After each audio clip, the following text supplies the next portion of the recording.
ಛತ್ರಪತಿ ಶಿವಾಜಿ ಜಯಂತ್ಯೋತ್ಸವ ವೇಳೆ ಇದೀಗ ಕಲ್ಲು ತೂರಾಟವಾಗಿದೆ. ಈ ಪ್ರಕರಣಕ್ಕೆ ಸಂಬಂಧಪಟ್ಟಂತೆ ಬಾಗಲಕೋಟೆ ನಗರದಾದ್ಯಂತ ಖಾಕಿ ಹದ್ದಿನ ಕಣ್ಣನ್ನ ಇಟ್ಟಿದೆ. ಹೆಚ್ಚುವರಿಯಾಗಿ ಪೊಲೀಸ್ ಅಧಿಕಾರಿಗಳ ನಿಯೋಜನೆಯನ್ನ ಮಾಡಲಾಗಿದೆ. ಆ ಬಾಗಲಕೋಟೆ ಸುತ್ತಮುತ್ತ ಸ್ಥಳದಲ್ಲಿ ಉತ್ತರ ವಲಯ ಐಜಿಪಿ ಚೇತನ್ ಸಿಂಗ್ ಇದೀಗ ಸ್ಥಳದಲ್ಲೇ ಠಿಕಾಣಿ ಹೂರಿದ್ದಾರೆ. 5 ಜನ ಎಸ್ಪಿಗಳು, 8 ಜನ ಡಿವೈಎಸ್ಪಿಗಳು, 16 ಜನ ಸಿಪಿಐ, ಇನ್ನು 32 ಜನ ಪಿಎಸ್ಐಸ್, 8 ಜನ ಕೆಎಸ್ಆರ್ಪಿ ತುಕಡಿ ನಿಯೋಜನೆ ಆಗಿದೆ. ಬೂದಿ ಮುಚ್ಚಿದ ಕೆಂಡವಂತಿರೋ ಬಾಗಲಕೋಟೆ ನಗರ ಯಾವಾಗ ಹೊತ್ತು ಉರಿಯುತ್ತೆ ಗೊತ್ತಿಲ್ಲ.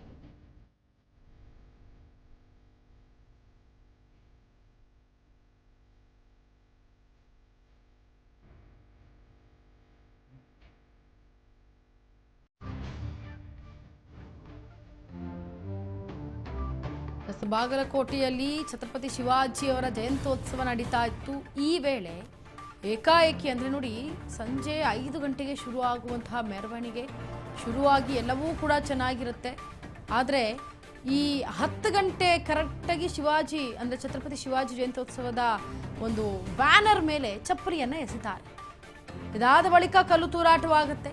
ಅಂದರೆ ಏನು 5ರಿಂದ 10 ಗಂಟೆವರೆಗೂ ಅಂದರೆ ಸಂಜೆ 5ರಿಂದ ರಾತ್ರಿ 10ರ ಸೆಂಟ್ರಲ್ಲಿ 5 ಅವರ್ ಮಾತ್ರ ಕರೆಕ್ಟಾಗಿ ಮೆರವಣಿಗೆ ನಡೀತು. ತುಂಬ ಖುಷಿಯಿಂದ ಕುತೂಹಲದಿಂದ ಮೆರವಣಿಗೆಯನ್ನು ಮಾಡಿದ್ರು ಅಲ್ಲಿನ ಜನ, ಬಾಗಲಕೋಟೆ ಜನ. 5 ಅವರ್ ಇದ್ದಿದ್ದಂತಹ ಖುಷಿ 5 ಅವರ್ ಆಗಿದಂತಹ ಮೇಲೆ ಒಂದೇ ಒಂದು ಸೆಕೆಂಡ್ ಮೇಲೆ ಚಪ್ಪಲಿ ಬರುತ್ತೆ. ಚಪ್ಪಲಿ ಆದ ನಂತರ ಒಬ್ಬರ ವಿರುದ್ಧವಾಗಿ ಇನ್ನೊಬ್ಬರು ಕಲ್ಲು ತೂರಾಟವನ್ನು ಮಾಡ್ತಾರೆ. ಆದರೆ ಮಸೀದಿ ಒಳಗಡೆ ಚಪ್ಪಲಿ ಹೇಗೆ ಬಂತು, ಇಷ್ಟೊಂದು ಕಲ್ಲುಗಳು ಹೇಗೆ ಬಂದವು, ಇಷ್ಟೊಂದು ಕಟ್ಟಿಗೆಗಳು ಹೇಗೆ ಬಂದವು ಅನ್ನೋದೇ ಯಕ್ಷ ಪ್ರಶ್ನೆ. ಈಗ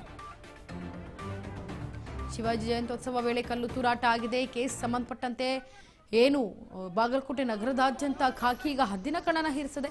ಯಾಕಂದ್ರೆ ಹೆಚ್ಚುವರಿಯಾಗಿ ಪೊಲೀಸ್ ನಿಯೋಜನೆಯನ್ನ ಮಾಡಿದ್ದಾರೆ ಅಧಿಕಾರಿಗಳು. 5 ಎಸ್ಪಿಗಳು, 8 ಡಿವೈಎಸ್ಪಿಗಳು, 16 ಸಿಪಿಐ, ಹಾಗೆ 32 ಪಿಎಸ್ಐಗಳು, 8 ಕೆಎಸ್ಆರ್ಪಿ ತುಕಡಿ ನಿಯೋಜನೆ ಮಾಡಿದ್ದಾರೆ. ಬೂದಿ ಮುಚ್ಚಿದ ಕೆಂಡದಂತಿದೆ ಇನ್ನು ಕೂಡ ಬಾಗಲಕೋಟೆ ನಗರ. ಶಿವಾಜಿ ಜಯಂತಿ ಮೆರವಣಿಗೆ ವೇಳೆ ಕಲ್ಲು ತೂರಾಟವನ್ನ ಮಾಡಿದ್ರು. ಈಗ ಬಾಗಲಕೋಟೆ ಬೂದಿ ಮುಚ್ಚಿದ ಕೆಂಡದಂತೆ ಇರುವಂತಹ ಪರಿಸ್ಥಿತಿ ನಿರ್ಮಾಣವಾಗಿದೆ. ಶಾಂತಿ ಸಭೆಯಲ್ಲಿ ಮುಸ್ಲಿಂ ಸಮುದಾಯದ ಮುಖಂಡರು ಕೂಡ ಗೈರಾಗಿದ್ದಾರೆ. ಏನು ಈಗ ಈ ಶಿವಾಜಿ ಜಯಂತ್ಯೋತ್ಸವ ಮೆರವಣಿಗೆ ನಡೀತಾ ಇತ್ತು ಸಂದರ್ಭದಲ್ಲಿ ಕಲ್ಲು ತೂರಾಟವನ್ನ ಮಾಡಿದ್ರು. ಇದಕ್ಕೆ ಸಂಬಂಧಪಟ್ಟಂತೆ ಶಾಂತಿ ಸಭೆಯನ್ನ ಕರೆದಿದ್ರು. ಶಾಂತಿ ಸಭೆಯಲ್ಲಿ ಎಲ್ಲ ಸಂಘಟನೆಯವರು ಭಾಗಿಯಾಗಿದ್ರು. ಮುಸ್ಲಿಂ ಸಮುದಾಯದ ಮುಖಂಡರು ಮಾತ್ರ ಗೈರಾಗಿದ್ದಾರೆ.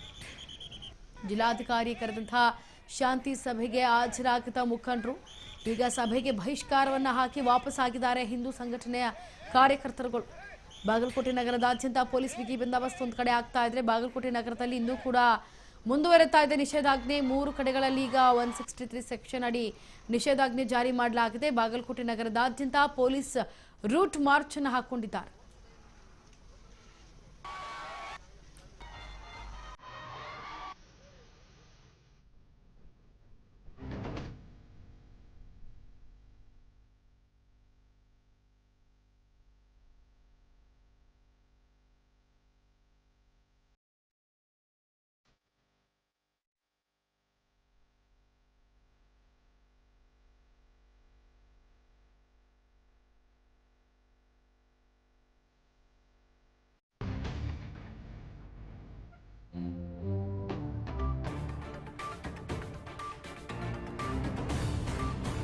ಬಾಗಲಕೋಟೆಯಲ್ಲಿ ನಡೆದಂತಹ ಈ ಒಂದು ಅವಘಡ, ಸಂಭ್ರಮ ಎಲ್ಲವೂ ಕೂಡ ಒಂದು ರೀತಿ ಬೂದಿ ಮುಚ್ಚಿದ ಕೆಂಡವೇ ಆಗೋಗ್ಬಿಟ್ಟಿದೆ. ಯಾಕಂದರೆ ಜಾತ್ರೆ, ಜನ, ಮಹೋತ್ಸವ ಅಂತಂದರೆ ಜನ ತುಂಬ ಮೆರವಣಿಗೆಯಲ್ಲಿ ಭಾಗಿಯಾಗ್ತಾರೆ. ಆದರೆ ಛತ್ರಪತಿ ಶಿವಾಜಿಯವರ ಉತ್ಸವವನ್ನು ಮಾಡುವಾಗಲೂ ಕೂಡ ಈ ಘಟನೆ ನಡೆದು ಹೋಗಿದೆ. ಆದರೆ ಶಾಂತಿ ಸಭೆಯನ್ನು ಕರೀತಾರೆ. ಶಾಂತಿ ಸಭೆಯನ್ನು ಕರೆದು ಏನಾಯಿತು, ಎತ್ತಾಯಿತು, ಯಾಕಾಯಿತು ಅಂತ ವಿಚಾರಣೆ ಮಾಡೋದಕ್ಕೆ ಕರೆದ್ರೆ ಹಿಂದೂ ಸಂಘಟನೆಗಳು ಕೂಡ ಬಂದಿದೆ. ಅಲ್ಲಿ ಎಲ್ಲ ಕಾರ್ಯಕರ್ತರು ಬಂದಿದ್ದಾರೆ. ಆದರೆ ಮುಸ್ಲಿಂ ಸಮುದಾಯದ ಮುಖಂಡರು ಮಾತ್ರ ಗೈರಾಗಿದ್ದಾರೆ. ಯಾಕೆ?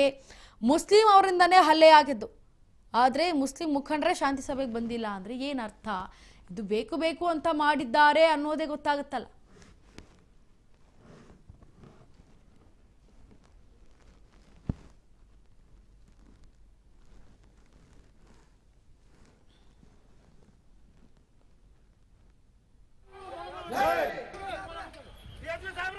ಸರ್ಕಾರ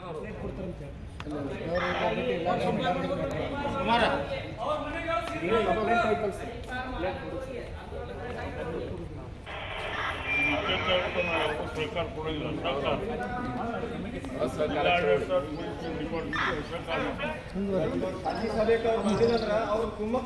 ಶಾಂತಿ ಹೇಳ್ತೀವಿ ನಿಮ್ಗೆ ಹೇಳ್ತೀವಿ ಅವ್ರು ಏನೈತೆ ಸಂಭಾಳಿಸ್ಕೊಳ್ತೀವಿ ಎಲ್ಲ ನಮ್ಗೆ ಅವ್ರಿಗೆ ಬರೀ ಶಾಂತಿ ಅವ್ರಿಗೆ ಸಂಭಾಳಿಸ್ತಾರ ನಮ್ಮವ್ರು ಏನು ನಮ್ಮ ಅವರಿಗೆ ಹೆಣ್ಣ ಕೈಯಾಗ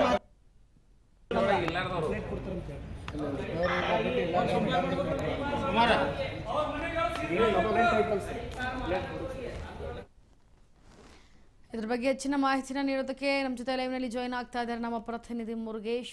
ಮುರುಗೇಶ್, ಇದೀಗ ಶಾಂತಿ ಸಭೆಯನ್ನ ಕರೆದ್ರೂ ಕೂಡ ಯಾರು ಕೂಡ ಅಂದ್ರೆ ಸಮುದಾಯದ ಮುಖಂಡರು ಗೈರಾಗಿದ್ರು, ಹಾಗಾಗಿ ಶಾಂತಿ ಸಭೆಯನ್ನ ಬಹಿಷ್ಕರಿಸಿ ಹಿಂದೂ ಸಂಘಟನೆಗಳು ಹೊರ ಬಂದಿದೆ.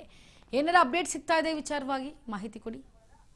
ಇಂಚರ ನಿನ್ನೆ ಅಷ್ಟೇ ಶಾಂತಿಯುತವಾಗಿ ನಿನ್ನೆ ಜಿಲ್ಲಾಧಿಕಾರಿ ಆಗಿರತಕ್ಕಂಥ ಸಂಗಪ್ಪ ಅವರ ನೇತೃತ್ವದಲ್ಲಿ ನಿನ್ನೆ ಅಷ್ಟೇ ಪರಿಸ್ಥಿತಿಯನ್ನು ಒಂದು ತಿಳಿಗೊಳಿಸುವಂತಹ ಕೆಲಸಕ್ಕೆ ಮುಂದಾದ್ರು. ಆದ್ರೂ ಸಂಜೆವರೆಗೆ ಒಂದು ಶಾಂತಿಯುತ ಸಭೆಯನ್ನ ಕರೆಯಲಾಗಿತ್ತು. ಶಾಂತಿಯುತ ಸಭೆಯಲ್ಲಿ ಎಲ್ಲ ಎರಡು ಏನು ಗುಂಪಿನ ಮುಖಂಡರಿಗೆ ಒಂದು ಶಾಂತಿಯುತ ಸಭೆಯಲ್ಲಿ ಹಾಜರಾಗಲು ಹೇಳಿದ್ರು. ಆದ್ರೆ ಮಾತ್ರ ಹಿಂದೂ ಸಂಘಟನೆ ಮುಖಂಡರು ಮಾತ್ರ ಭಾಗಿಯಾಗಿದ್ರು. ಆದ್ರೆ ಮುಸ್ಲಿಂ ಸಂಘಟನೆ ಮುಖಂಡರು ಭಾಗಿಯಾಗದ ಹಿನ್ನೆಲೆಯಲ್ಲಿ ಕೂಡ ಇವರು ಹಿಂದೂ ಸಂಘಟನೆ ಮುಖಂಡರು ಏನು ಸಭೆಯನ್ನ ಶಾಂತಿಯುತ ಸಭೆಯನ್ನ ಬಹಿಷ್ಕಾರ ಮಾಡಿ ವಾಪಸ್ ಬಂದಿರ ಅಂತ ಹೇಳ್ಬೋದು. ಹೀಗಾಗಿ ಬಾಗಲಕೋಟೆಯಲ್ಲಿ ಸಾಕಷ್ಟು ಒಂದು ಕಲ್ಲು ತೂರಾಟ ಪ್ರಕರಣಕ್ಕೆ ಸಂಬಂಧಪಟ್ಟಂತೆ ಈಗಾಗಲೇ ಒಂದು ಬಾಗಲಕೋಟೆಯಲ್ಲಿ ಪೊಲೀಸರ ಒಂದು ಹದ್ದಿನ ಕಣ್ಣನ್ನ ಕೂಡ ಇಡಲಾಗಿದೆ ಅಂತ ಹೇಳ್ಬೋದು. ಯಾಕಂದ್ರೆ ಬಾಗಲಕೋಟೆಯಲ್ಲಿ ಹೆಚ್ಚುವರಿಯಾಗಿ ಪೊಲೀಸರನ್ನ ನಿಯೋಜನೆ ಮಾಡಲಾಗಿದೆ.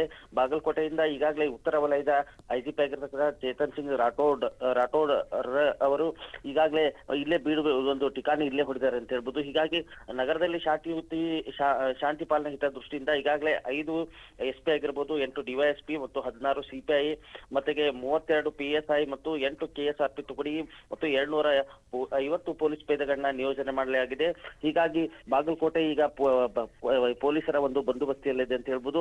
ಆದ್ರೆ ಇವತ್ತು ಮತ್ತೆ ಹಿಂದೂ ಪಡೆ ಸಂಘಟನೆಯವರು ನಿನ್ನೆ ಈಗ ರಾಜ್ಯಸಭಾ ಸದಸ್ಯ ಆಗಿರ್ತಕ್ಕಂಥ ನಾರಾಯಣ ಸಾಹೇಬ್ ಬಾಡ್ಗೆ ಅವರು ಮತ್ತೆ ನಾವು ಏನು ಶಿವಾಜಿ ಜಯಂತಿಯನ್ನ ಮಾಡ್ತೀವಿ ಎಂಬ ಮಾತನ್ನು ಕೂಡ ಹೇಳಿದ್ರು. ಇವತ್ತು ಮತ್ತೆ ಶಿವಾಜಿ ಜಯಂತಿಯನ್ನ ಮಾಡ್ತಾರ ಅನ್ನೋದು ಸಾಕಷ್ಟು ರೀತಿಯಾಗಿ ಕಂಡು ಬರ್ತಾ ಇದೆ. ಅದನ್ನ ಇನ್ನೂವರೆಗೆ ಯಾವುದು ಸ್ಪಷ್ಟಪಡಿಸಿಲ್ಲ ಮತ್ತು ಯಾವ ರೀತಿಯಾಗಿ ಯಾವ ಸಂದರ್ಭದಲ್ಲಿ ತೀರ್ಮಾನ ತಗೊಳ್ತಾರೆ ಅನ್ನೋದು ಸಾಕಷ್ಟು ಒಂದು ಆತಂಕ ಕೂಡ ಇಲ್ಲಿ ಮನೆ ಮಾಡಿದೆ. ಹೀಗಾಗಿ ಸಾಕಷ್ಟು ಒಂದು ಪೊಲೀಸ್ ಬಿಗಿ ಬಂದೋಬಸ್ತಿಯನ್ನು ಮಾಡಿದ್ದಾರೆ. ಆದ್ರೆ ನಿನ್ನೆ ಶಾಂತಿಯುತ ಸಭೆಯಲ್ಲಿ ಪೊಲೀಸರು ಇದು ಮುಸ್ಲಿಂ ಮುಖಂಡರು ಭಾಗಿಯಾಗದ ಹಿನ್ನೆಲೆಯಲ್ಲಿ ಕೂಡ ಇದೊಂದು ಎಲ್ಲ ಕಡೆ ಮತ್ತೆ ಆತಂಕ ಮನೆ ಮಾಡಿದೆ ಅಂತ ಹೇಳ್ಬೋದು. ಥ್ಯಾಂಕ್ ಯು ಮುರುಗೇಶ್ ನಿಮ್ಮೆಲ್ಲ ಡೀಟೇಲ್ಸ್ಗಾಗಿ.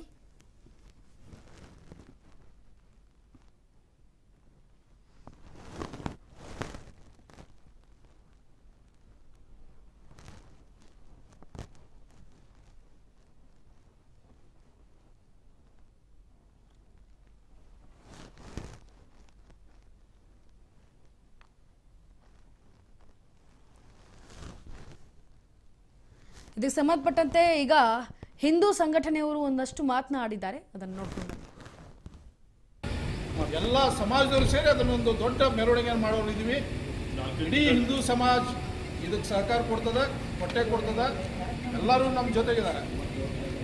ಇವತ್ತೇನು ನಾವು ಸಭೆ ಕರೆದಿದ್ರು ಬೈಕಾಟ್ ಯಾಕೆ ಮಾಡಿದ್ದೀವಿ ಅಂತ ಹೇಳಿದ್ರೆ ಶಾಂತಿ ಸಭೆ ಅಂತ ಹೇಳ್ತಾರೆ. ಹಿಂದೂಗಳನ್ನು ಮಾತ್ರ ಒಳಗಡೆ ಕೂರಿಸ್ಕೊಂಡು ನಮಗೆ ಬೋಧನೆ ಮಾಡಕ್ಕೆ ಬರ್ತಾರೆ. ಅದನ್ನು ನಾವು ಬೈಕಾಟ್ ಮಾಡಿ ಹೊರಗಡೆ ಬಂದಿದ್ದೀವಿ. ಹೇಳ್ಬೇಕಾಗಿತ್ತು ಅಂತ ಹೇಳಿದ್ರೆ ಜಿಲ್ಲಾಧಿಕಾರಿಗಳು ಎರಡೂ ಸಮಾಜದವ್ರಿಗೆ ಕೂರಿಸ್ಕೊಂಡು ಹೇಳ್ಬೇಕಾಗಿತ್ತು. ನಾವು ಒಬ್ಬರೇ ಇದ್ದೀವಿ.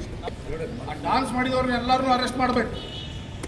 ಆ ಮಸೀದಿಯ ಕಮಿಟಿ ಏನಿರ್ತದಲ್ಲ, ಜಮಾತ್ ಕಮಿಟಿ, ಆ ಕಮಿಟಿಯವ್ರನ್ನೆಲ್ಲರನ್ನೂ ಅರೆಸ್ಟ್ ಮಾಡಬೇಕು. ಅಲ್ಲಿವರೆಗೆ ನಮ್ಮದು ಪ್ರತಿಭಟನೆ ಮುಂದುವರಿತದ, ನಮ್ಮ ಹೋರಾಟ ಮುಂದುವರಿತದ. ಜಿಲ್ಲಾಡಳಿತ ಸ್ವಲ್ಪ ಯೋಚನೆ ಮಾಡಬೇಕು. ಕೇವಲ ಯಾರ್ದೋ ಮಾತು ಕೇಳಿಕೊಂಡು ಅವ್ರು ಹೇಳಿದಂಗೆ ಕುಣಿಯೋದಲ್ಲ. ಇಲ್ಲಿ ಏನು ಯಾರು ತಪ್ಪಿತಸ್ಥರ ಇದ್ದಾರೆ ಅವರನ್ನ ಅರೆಸ್ಟ್ ಮಾಡ್ತಕ್ಕ ಎಲ್ಲ